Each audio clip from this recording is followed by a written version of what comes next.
Hello friends, welcome back to let's hear it in Malayalam. Let's hear it in മലയാളത്തിന്റെ പുതിയൊരു വീഡിയോയിലേക്ക് എല്ലാവർക്കും സ്വാഗതം. കഴിഞ്ഞ എപ്പിസോഡിൽ നമ്മൾ കണ്ടത് മാർവൽ കോമിക്സിന്റെ യഥാർത്ഥ ഡോക്ടർ ഡൂമിന്റെ കഥയായിരുന്നു. പക്ഷേ 2005 പുറത്തിറങ്ങിയ ഫാന്റാസ്റ്റിക് ഫോർ സിനിമയിൽ വിക്ടർ വോം ഡൂമിന്റെ കഥ കുറച്ച് വ്യത്യസ്തമായിരുന്നു.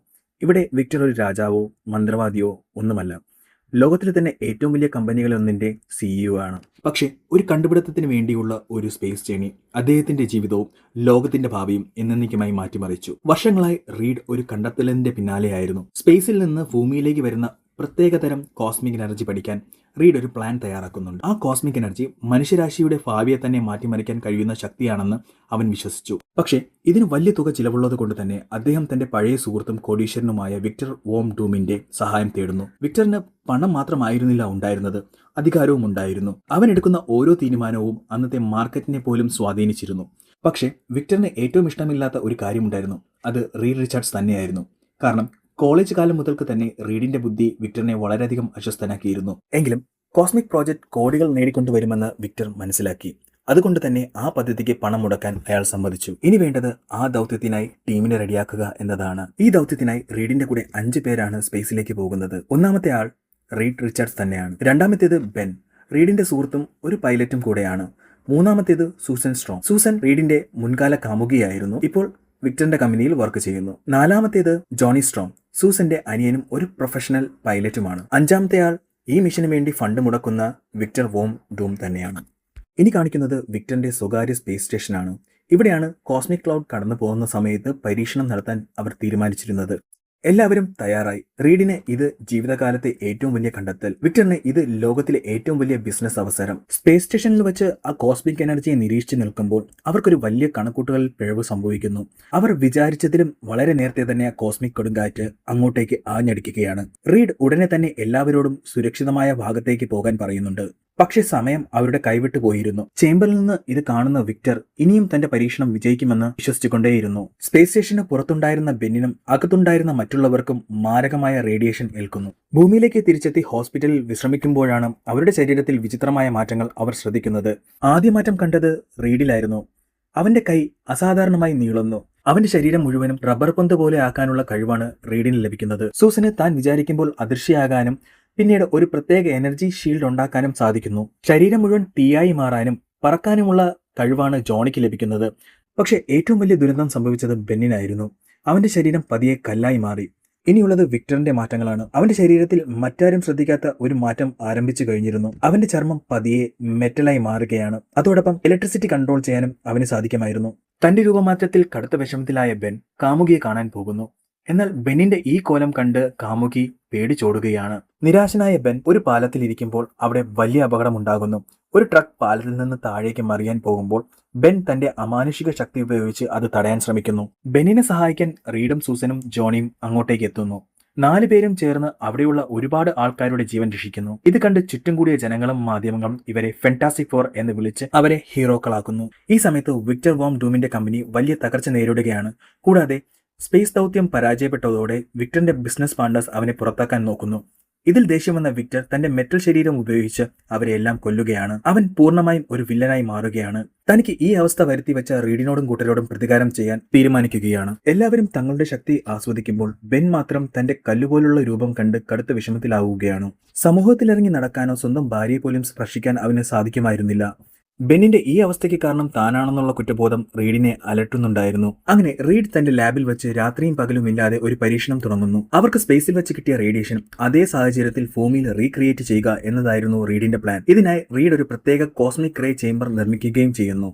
സ്പേസിൽ വെച്ചുണ്ടായ കോസ്മിക് റേഡിയേഷൻ, അതിന്റെ റിവേഴ്സ് കോസ്മിക് റേഡിയേഷൻ ഈ മിഷൻ വഴി ശരീരത്തിലേക്ക് കടത്തിവിട്ടാൽ ജീനുകളുടെ മാറ്റം മാറി എല്ലാവർക്കും പഴയ സാധാരണ രൂപം തിരികെ കിട്ടുമെന്ന് റീഡ് കണ്ടെത്തുന്നു. എന്നാൽ ഈ പരീക്ഷണം വിജയിക്കണമെങ്കിൽ ഭീമമായ അളവിൽ വൈദ്യുതി വേണമായിരുന്നു.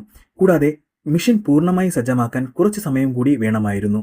ബെന്നിനോട് ക്ഷമയോട് കാത്തിരിക്കാൻ റീഡ് പറയുന്നുണ്ടെങ്കിലും തന്റെ കോലം കാരണം തകർന്നുപോയ ബെന്നിന് എത്രയും പെട്ടെന്ന് പഴയതുപോലെ ആകണം എന്ന ചിന്ത മാത്രമേ ഉണ്ടായിരുന്നുള്ളൂ. ഫാന്റാസ്റ്റിക് ഫോറിനെ തകർക്കാൻ ഡൂം ഒരു തന്ത്രം പ്രയോഗിക്കുന്നു.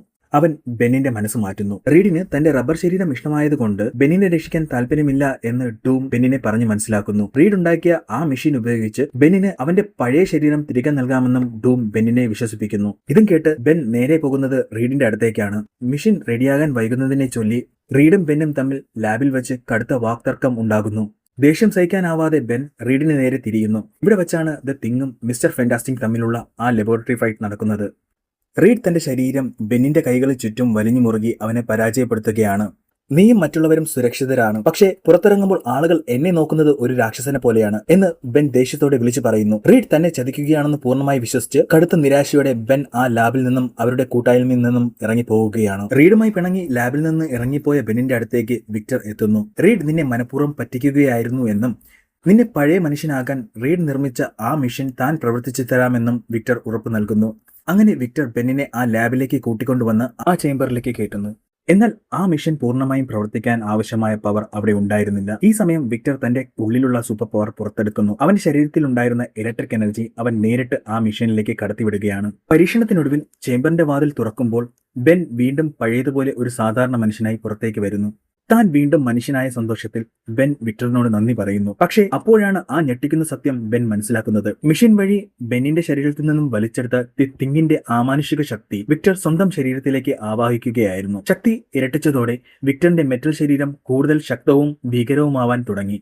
അമ്പരന്ന് നിൽക്കുന്ന ബെന്നിനോട് വിക്ടർ തന്റെ യഥാർത്ഥ വില്ലൻ മുഖം വെളിപ്പെടുത്തുന്നു. റീഡിനെ തകർക്കാൻ എന്റെ വഴിയിൽ ഉണ്ടായിരുന്ന ഒരേയൊരു തടസ്സം നിന്റെ ശക്തിയായിരുന്നു ബെൻ. ഇപ്പോൾ നീ വെറുമൊരു മനുഷ്യൻ മാത്രമാണ് എന്നും പറഞ്ഞുകൊണ്ട് വിക്ടർ ബെന്നിനെ ഒറ്റയടിക്ക് ദൂരത്തേക്ക് തെറിപ്പിക്കുന്നു. ബെന്നിന്റെ ശക്തി ഇല്ലാതാക്കിയ ശേഷം വിക്ടർ തന്റെ അടുത്ത ലക്ഷ്യത്തിലേക്ക് നീങ്ങുന്നു. റീഡ് റിച്ചാർഡ്സിനെ ഇല്ലാതാക്കുക. വിക്ടർ ലാബിൽ വെച്ച് റീഡിനെ ആക്രമിക്കുകയും തടവിലാക്കുകയും ചെയ്യുന്നു. റീഡിനെ പൂർണ്ണമായി തോൽപ്പിച്ചതിന് ശേഷം ബിൽഡിംഗിന്റെ വെളിയിൽ ഉണ്ടായിരുന്ന ഒരു മെറ്റൽ മാസ്ക് എടുത്ത് അവൻ അവന്റെ മുഖത്തേക്ക് വെക്കുന്നു. അങ്ങനെ അവൻ ലോകം ഭയക്കുന്ന ഡോക്ടർ ഡൂമായി പൂർണ്ണമായി മാറുകയാണ്. റബ്ബർ ശരീരം സൂപ്പർ ഫ്രീസ് ആകാതെ തളർത്താൻ കഴിയില്ല എന്ന് മനസ്സിലാക്കിയ വിക്ടർ റീഡിനെ കടുത്ത തണുപ്പിലേക്ക് മാറ്റി ബോധം കെടുത്തുന്നു. റീഡിനെ അവിടെ ഇട്ട് നഗരത്തിൽ ബാക്കിയുള്ള ഫെന്റാസ്റ്റിക് ഫോർ അംഗങ്ങളായ സൂസനെയും ജോണിയും ഇല്ലാതാക്കാൻ ഡൂം പ്ലാൻ ചെയ്യുന്നു. ഇതിനായി വിക്ടർ തന്റെ കമ്പനിയിൽ ഉണ്ടായിരുന്ന ഹീറ്റ് സീക്കിംഗ് മിസൈൽ ലോഞ്ച് ചെയ്യുന്നു. സൂസനും ജോണിയും നിൽക്കുന്ന ഭാഗം ലക്ഷ്യമാക്കിയാണ് ഈ മിസൈൽ പോകുന്നത്. മിസൈൽ വരുന്നത് കണ്ട് തന്റെ ശരീരം മുഴുവനും തീയാക്കി മാറ്റി ആകാശത്തേക്ക് പറക്കുകയാണ് ജോണി. മിസൈലിന്റെ ലക്ഷ്യം മാറ്റാൻ വേണ്ടിയാണ് അവൻ അങ്ങനെ ചെയ്തത്. തുടർന്ന് ആ മിസൈലിനെ പരാജയപ്പെടുത്തുകയും ചെയ്യുന്നു. വിക്ടർ റീഡിനെ ബന്ദിയാക്കി എന്ന് മനസ്സിലാക്കിയ സൂസൻ അവനെ രക്ഷിക്കാനായി അങ്ങോട്ടേക്ക് പോകുന്നു. റീഡിനെ കെട്ടിയിരിക്കുന്ന അവസ്ഥയിൽ കണ്ട സൂസൻ വിക്ടറിന് നേരെ തിരിയുന്നു. തന്റെ ഇൻവിസിബിൾ ശക്തി ഉപയോഗിച്ച് സൂസൻ വിക്ടറിനെ ആക്രമിക്കാൻ നോക്കുന്നുണ്ട്. എന്നാൽ വിക്ടറിന്റെ ശക്തിക്ക് മുന്നിൽ അവൾക്ക് അധിക നേരം പിടിച്ചു നിൽക്കാൻ കഴിഞ്ഞിരുന്നില്ല. ഈ സമയത്ത് തന്റെ കൂട്ടുകാരെ രക്ഷിക്കാൻ ബെൻ വീണ്ടും ആ രാക്ഷസ രൂപം, അതായത് ദ തിങ് എടുക്കാൻ തീരുമാനിക്കുന്നു. ബെൻ ലാബിലേക്ക് എത്തുന്നു. ഇത്തവണ ബെൻ സ്വയം ആ മെഷീനിലേക്ക് കയറുന്നു. എന്നിട്ട് ആ മെഷീൻ സ്റ്റാർട്ട് ചെയ്യുന്നു. ബെൻ കൂടുതൽ കരുത്തനായ ദ തിങ് ആയി മാറുന്നു. സൂസൻ അപകടത്തിലാണെന്ന് മനസ്സിലാക്കിയ ബെൻ ആ ചുവര് തകർത്തുകൊണ്ട് ദ തിങ് ആയി അവിടേക്ക് എത്തുന്നു. ബെന്നിന്റെ അപ്രതീക്ഷിതമായ വരവ് ഡൂമിനെ ഞെട്ടിക്കുന്നു. പിന്നീട് കാണുന്നത് ദ തിങ് വേഴ്സസ് ഡൂം എന്ന ഫൈറ്റ് സീക്വൻസ് ആണ്. ഈ സമയം കൊണ്ട് തന്നെ റീഡും സൂസനും അവിടേക്ക് എത്തുകയാണ്. ജോണിയും കൃത്യസമയത്തേക്ക് അങ്ങോട്ടേക്ക് പാഞ്ഞെത്തുന്നു. അങ്ങനെ ഫെന്റാസ്റ്റിക് ഫോർ ഒടുവിൽ ഒരുമിച്ച് നിൽക്കുകയാണ്. ഈ ഘട്ടത്തിൽ റീഡ് തന്ത്രപരമായ ഒരു പ്ലാൻ തയ്യാറാക്കുകയാണ്. ഡൂമിന്റെ ശരീരം ഓർഗാനിക് മെറ്റലാണ്. കടുത്ത ചൂടുള്ള ഇരുമ്പിലേക്ക് പെട്ടെന്ന് തണുത്ത വെള്ളം ഒഴിച്ചാൽ അത് കട്ടിപിടിക്കും എന്ന കെമിസ്ട്രി റീഡ് ഓർക്കുകയാണ്. ഇവിടെ റീഡ് ജോണിയോട് പരമാവധി ചൂട് പുറത്തെടുക്കാൻ ആവശ്യപ്പെടുന്നു. ജോണി ഡൂമിന് ചുറ്റും അതിവേഗത്തിൽ പറന്ന് വലിയൊരു സൂപ്പർനോവ സൈക്ലോൺ ഉണ്ടാക്കുന്നു. ഇതിനുള്ളിൽപ്പെട്ട ഡോക്ടർ ഡൂമിന്റെ ശരീരം കടുത്ത ചൂടിൽ ഉരുകാൻ പാകത്തിലാകുന്നു. ഡോക്ടർ ഡൂം പൂർണ്ണമായും ചൂടായി നിൽക്കുന്ന ആ നിമിഷം സൂസൻ തന്റെ എനർജി ഷീൽഡ് ഉപയോഗിച്ച് ആ ചൂട് പുറത്തേക്ക് പോകാതെ നോക്കുന്നു. കടുത്ത ചൂടിൽ നിൽക്കുന്ന ഡൂമിന്റെ മേലേക്ക് ബെൻ അവിടെ ഉണ്ടായിരുന്ന ഒരു വാട്ടർ ടാങ്ക് തകർത്ത് അതിശക്തമായ തണുത്ത വെള്ളം പമ്പ് ചെയ്യുന്നു. റീഡിന്റെ കണക്കൂട്ടലുകൾ കൃത്യമായിരുന്നു. കടുത്ത ചൂടിൽ നിന്നും പെട്ടെന്ന് തണുത്ത വെള്ളം ഒഴിച്ചതോടെ ഡോക്ടർ ഡൂമിന്റെ ശരീരം അവിടെ വെച്ച് തന്നെ കട്ടിപിടിക്കുന്നു. അവന് ഒരു വിരൽ പോലും അനക്കാൻ പറ്റാത്ത അവസ്ഥയാകുന്നു. ഡോക്ടർ ഡൂം സ്വന്തം ശക്തിക്ക് മുന്നിൽ വെറുമൊരു ഇരുമ്പ് പ്രതിമയായി മാറി അവിടെ നിൽക്കുന്നു. ഫെന്റാസ്റ്റിക് ഫോർ ഒരുമയോടെ ന്യൂയോർക്ക് നഗരത്തെയും ലോകത്തെയും വലിയൊരു ദുരന്തത്തിൽ നിന്ന് രക്ഷിക്കുന്നു. ജനങ്ങൾ അവരെ കൈയടിച്ച് സ്വീകരിക്കുന്നു. സാധാരണ ജീവിതത്തിലേക്ക് അവർക്കിനി ഒരു മടക്കയാത്രയില്ല. ഡോക്ടർ ഡൂമിന്റെ പ്രതിമ ഒരു കപ്പലിലേറ്റി ജന്മനാടായ ലാക്ട്വീരിയയിലേക്ക് കൊണ്ടുപോകുന്നു. റീഡും സൂസനും ഒന്നാകാൻ തീരുമാനിക്കുന്നു. ഇങ്ങനെയാണ് ഈ മൂവിയുടെ അവസാനിക്കുന്നത്. മുന്നത്തെക്കാൾ ഭീകരനായി ഡോക്ടർ ഡൂം എങ്ങനെയാണ് വീണ്ടും തിരിച്ചെത്തുന്നത്? സിൽവർ സഫറും ഗലാക്ടസും ആരാണ്? Fantastic four rise of the silver surfer, അതിന്റെ മുഴുവൻ കഥയും അടുത്തൊരു വീഡിയോയിൽ കാണാം.